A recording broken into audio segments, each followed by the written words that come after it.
At some point, in a quiet moment, maybe in the middle of the night or during an unexpected pause in the day, a thought creeps in. One day, I won't be here. Maybe it's just a passing flicker, a brief unease, or maybe it lingers, an unsettling weight in the chest. The fear of death is one of the most universal, yet deeply personal, experiences we all share. We don't like to talk about it. We distract ourselves, bury the thought under daily routines, and create entire belief systems to soften its impact. But no matter how much we push it lingers in the background, shaping the way we live, the decisions we make, and the way we understand ourselves.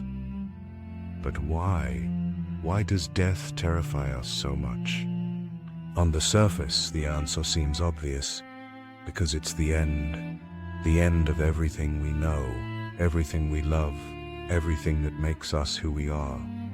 And yet, the fear of death goes beyond just fearing the unknown. It's tied to our biology, our psychology, our philosophies, and our deepest spiritual beliefs.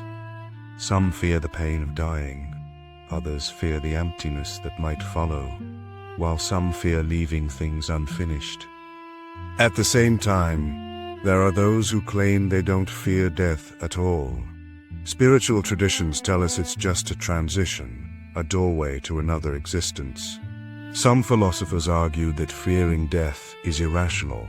After all, we didn't fear not existing before we were born, so why should we fear it afterward? And then there are those who embrace death as an inevitable part of life, believing that accepting it fully is the key to truly living. So, what's the truth? Is our fear of death something we should fight against? Or is it something we should embrace? Is it a flaw in human nature, or one of our greatest motivators? Could it be that without the fear of death, life itself would lose its meaning? In this exploration, we'll break down the fear of death from multiple angles: evolutionary, psychological, philosophical, spiritual, cultural, and scientific. Each perspective will offer a different way of looking at the question, and maybe, by the end of it, we'll come closer to understanding not just why we fear death, but what that fear is trying to teach us. Because in the end, the real question isn't just why do we fear death, it's how should we live knowing that we will die.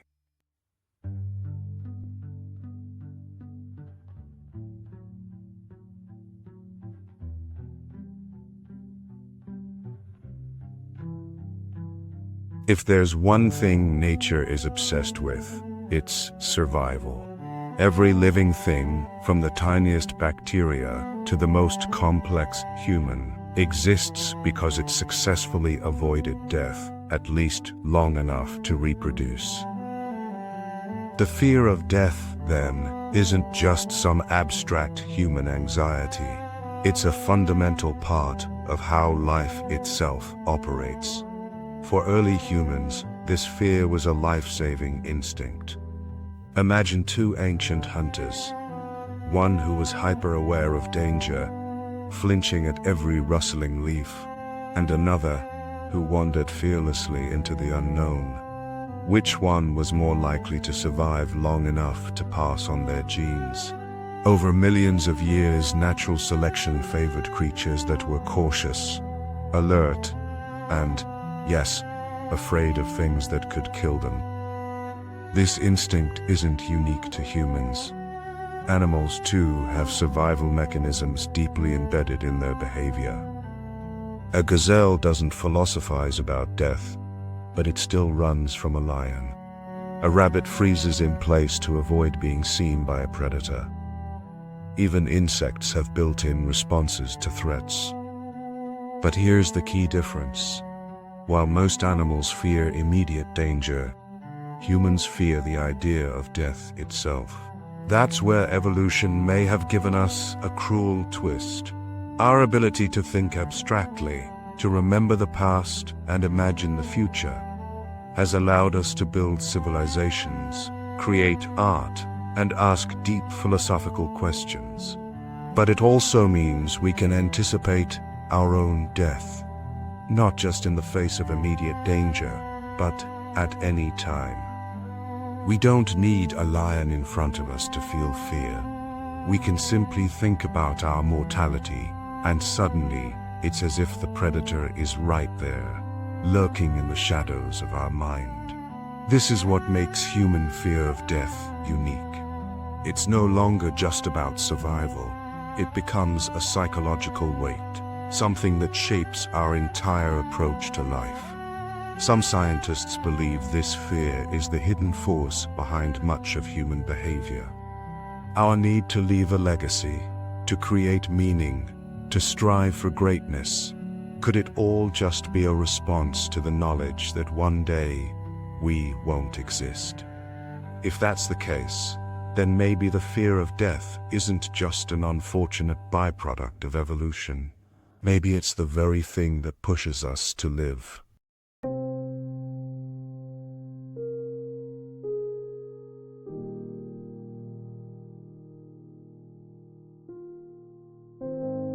Fear of death isn't just something we're born with. It's something our minds wrestle with throughout our lives. Unlike an instinctual fear of immediate danger, like a snake or a deep body of water, the fear of death is more complex. It isn't just about survival. It's about identity, uncertainty, and the terrifying idea of not being. One of the most well-known psychological theories about death anxiety is terror management theory, TMT. This theory suggests that almost everything we do, our ambitions, our beliefs, even our daily routines, exists in part to help us cope with the knowledge of our own mortality. The idea is simple. If we constantly thought about death, we'd be paralyzed by fear. So, to function, we create distractions: religion, culture, work, relationships, all of which provide a sense of meaning that makes death seem less threatening. Children, for example, don't typically fear death the way adults do. They may understand the concept, but they don't truly grasp its permanence. As we grow older, we begin to understand what death means, and that realization can be overwhelming. Some people react by avoiding the thought altogether, while others become obsessed with it, developing phobias or existential anxiety.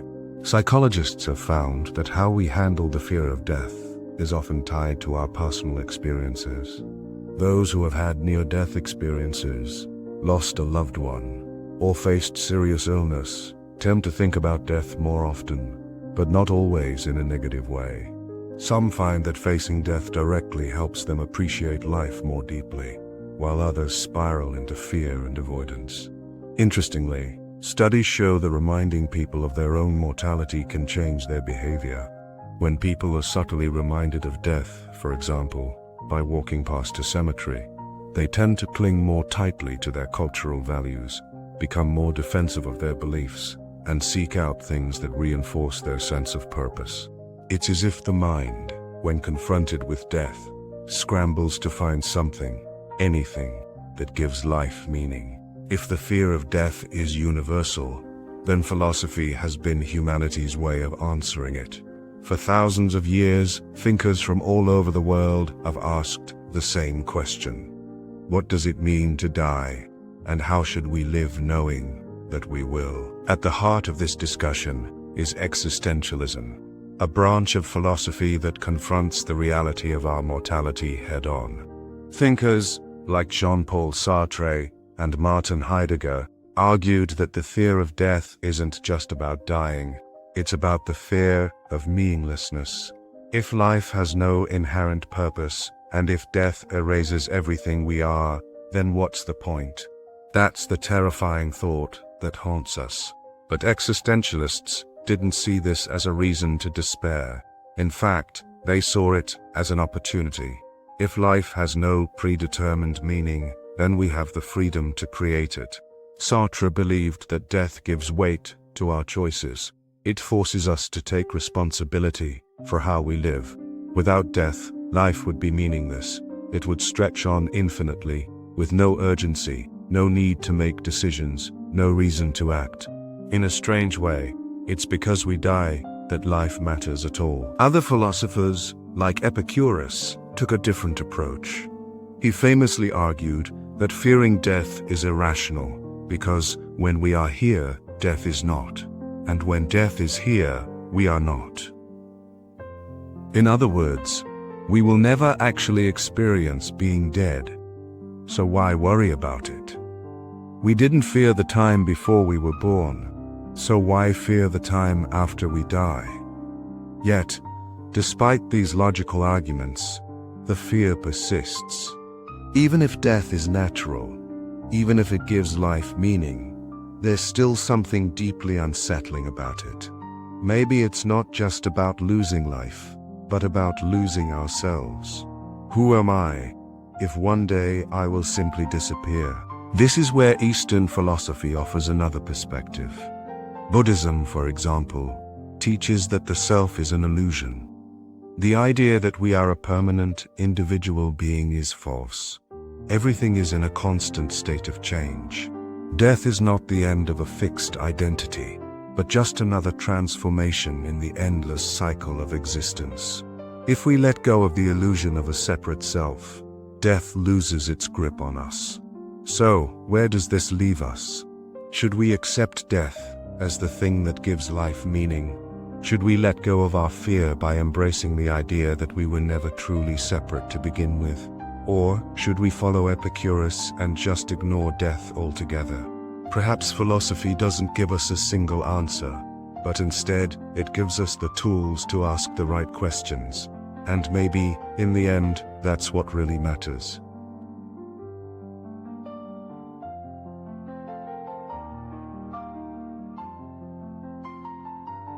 Enjoying the conversation so far? Tell us what you think in the comments below.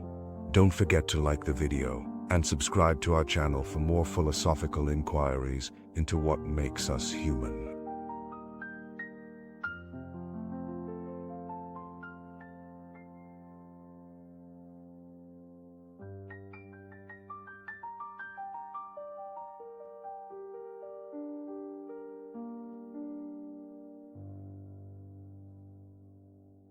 If there's one thing that has shaped human belief more than anything else, it's the mystery of what happens after we die. Every culture, every religion, and nearly every person has, at some point, wondered, is there something beyond this life? For many, the fear of death is softened by the belief in an afterlife. Whether it's heaven, reincarnation, enlightenment, or some cosmic reunion with the universe, different spiritual traditions offer answers that make death seem less final. And in many ways, these beliefs don't just comfort us, they shape how we live. Take Christianity, Islam, and Judaism, for example. Each teaches that our actions in life determine what happens to us after death. There is a moral structure to existence. If we live well, there is reward. If we do not, there is consequence. This idea isn't just about the afterlife.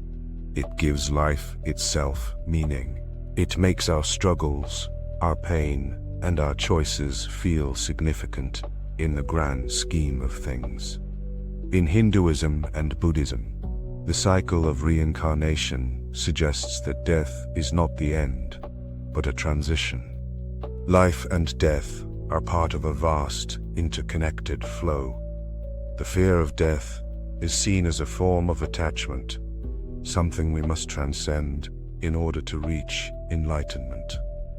If we let go of the idea of the individual self, then death is no different from the changing of seasons. Then there are near-death experiences, NDEs, stories of people who have been clinically dead and returned with visions of tunnels of light, feelings of overwhelming peace, and encounters with deceased loved ones. Are these just hallucinations caused by a dying brain, or do they point to something real? Science remains skeptical, But for those who have experienced them, these moments often remove the fear of death entirely. Yet, not all religious views are comforting. Some traditions paint the afterlife as something to fear, an eternity of punishment for those who fail to live rightly. Others suggest that nothing awaits us at all, and that seeking an answer to what comes after is futile. And then there are those who reject religious explanations altogether. Atheists and secular thinkers argue that belief in an afterlife is simply a coping mechanism, an illusion we create to avoid facing the finality of death. From this perspective, death is simply the end.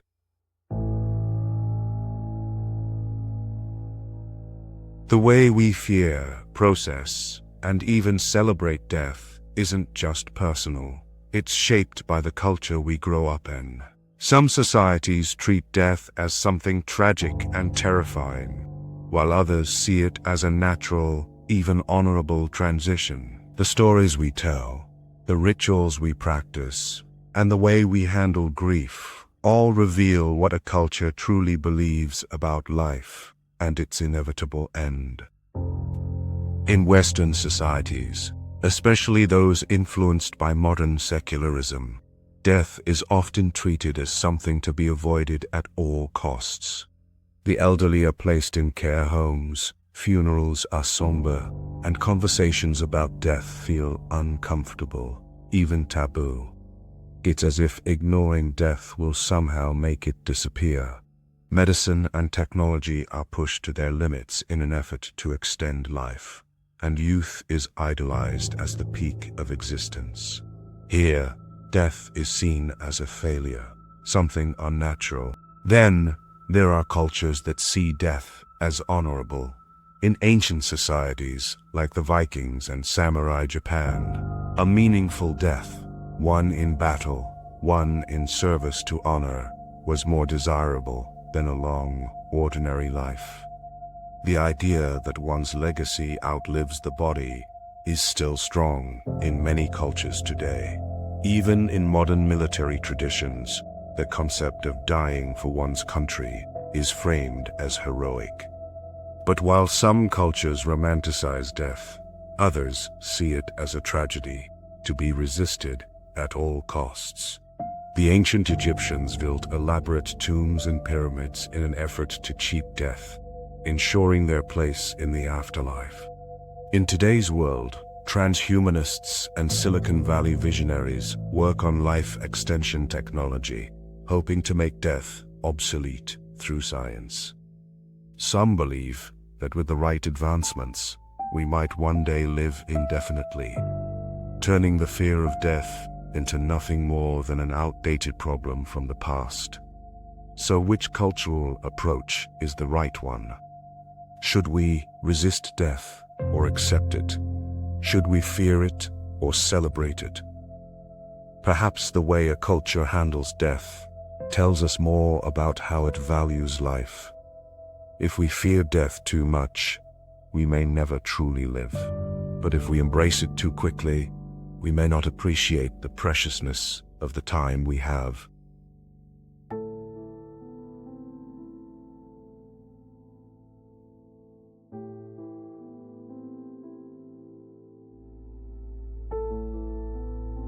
For all the myths, rituals, and beliefs about death, science takes a much more direct approach. It sees death as a biological event. The body stops functioning, the heart ceases to beat, the brain shuts down, and what was once a living, thinking person becomes nothing more than a collection of organic material breaking down. But even within this seemingly straightforward view, mysteries remain. At its core, death is the irreversible loss of function in the body. But what does that actually mean? For centuries, people were declared dead when they stopped breathing or when their heart stopped beating. But modern medicine has complicated this definition. With life support machines, organ transplants, and advanced resuscitation techniques, the line between life and death has become blurred. Some people have been revived after being clinically dead for minutes, even hours. So when, exactly, does death truly occur? And then there's the biggest question of all. What happens to consciousness when we die? Science tells us that consciousness is produced by the brain. When the brain dies, our sense of self, our thoughts, our experiences, all of it should cease to exist. But this explanation leaves many unsatisfied. How can something as vivid, as deeply personal as our awareness simply disappear? Does it dissolve like a dream upon waking, or is there something more? One of the most intriguing scientific mysteries related to death is near-death experiences, NDEs. Many people who have been declared clinically dead, only to be revived, report eerily similar experiences, floating above their bodies, seeing a tunnel of light, meeting deceased relatives, feeling an overwhelming sense of peace. Some even claim to have seen things that they shouldn't have been able to see. Conversations in another room, details about their surroundings while unconscious. Are these just hallucinations caused by a dying brain? Or could they hint at something beyond? Scientists studying NDEs have suggested that these experiences might be caused by oxygen deprivation, surges of brain activity, or the release of chemicals like DMT. But so far, no definitive explanation has been found. Some researchers remain open to the possibility that consciousness might not be entirely tied to the brain, that perhaps, in ways we don't yet understand, it can exist beyond physical death. And that leads to an even deeper question. What if science simply doesn't have the tools to measure what happens after death? The scientific method is based on observation and repeatable experiments.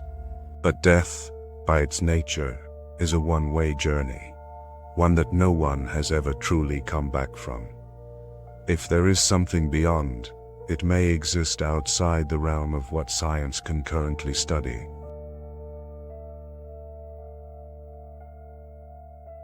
Science tells us that when we die, our body shuts down, our brain stops working, consciousness likely fades away. But at the same time, there are unanswered questions, gaps in our understanding that leave room for mystery.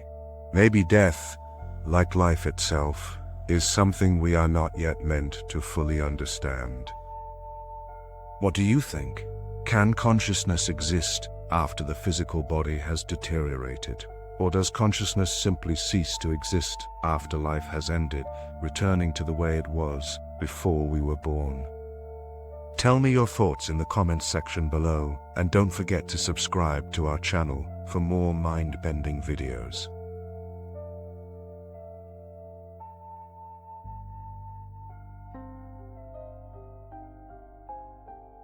No matter how we try to rationalize it, through science, philosophy, or religion, death remains deeply personal. It's not just an abstract concept.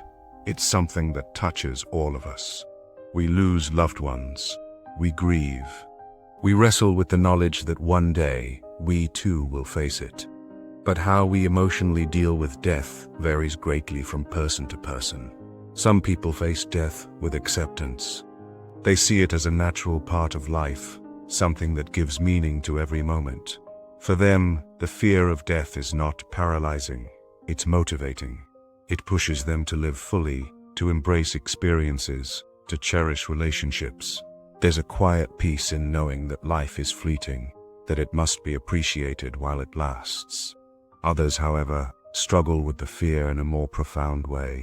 Their natiophobia, or the extreme fear of death, can shape a person's entire life. Some avoid thinking about it at all costs, distracting themselves with work, entertainment, or routine.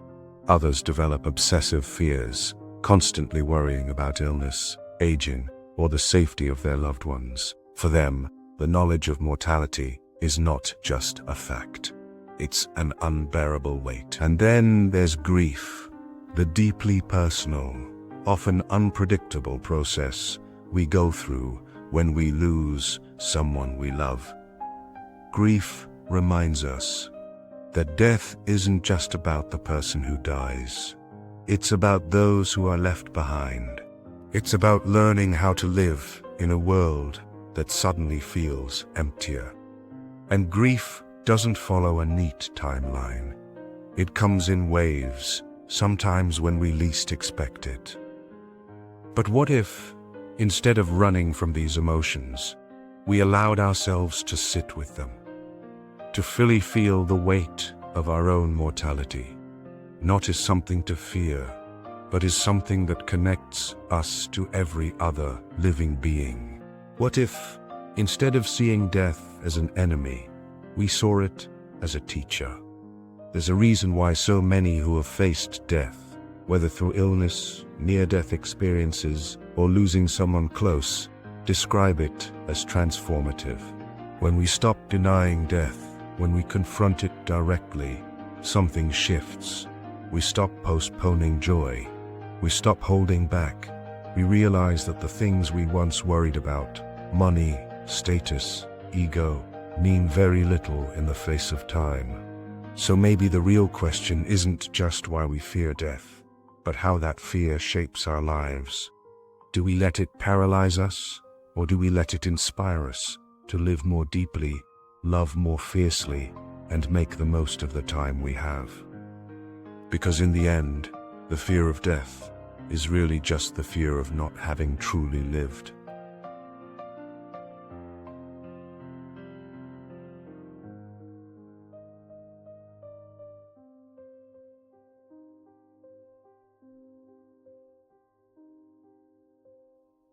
So, after everything we've explored, the philosophical debates, the religious promises, the scientific mysteries, and the deep personal emotions, where does that leave us? Is it possible to truly overcome the fear of death? For many, the fear never completely disappears. But maybe that's okay. Maybe the goal isn't to erase the fear, but to understand it, to make peace with it, to let it guide us rather than control us. One way to do this is by changing our perspective on death itself.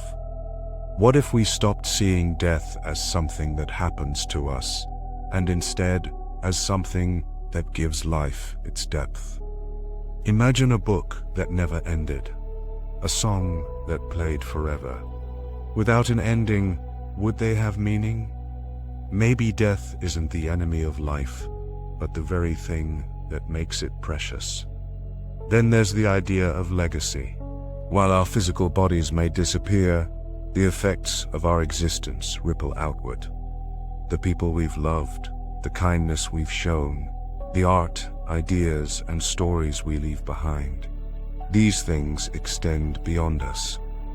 In that sense, we never truly die. Parts of us live on in the memories and lives of others. Another way people overcome the fear of death is by embracing the present moment. We spend so much time worrying about the future, dreading the inevitable, that we forget to actually live. But what if, instead of fearing death, we focused on fully experiencing now? Many spiritual traditions, from Buddhism to Stoicism, emphasize this.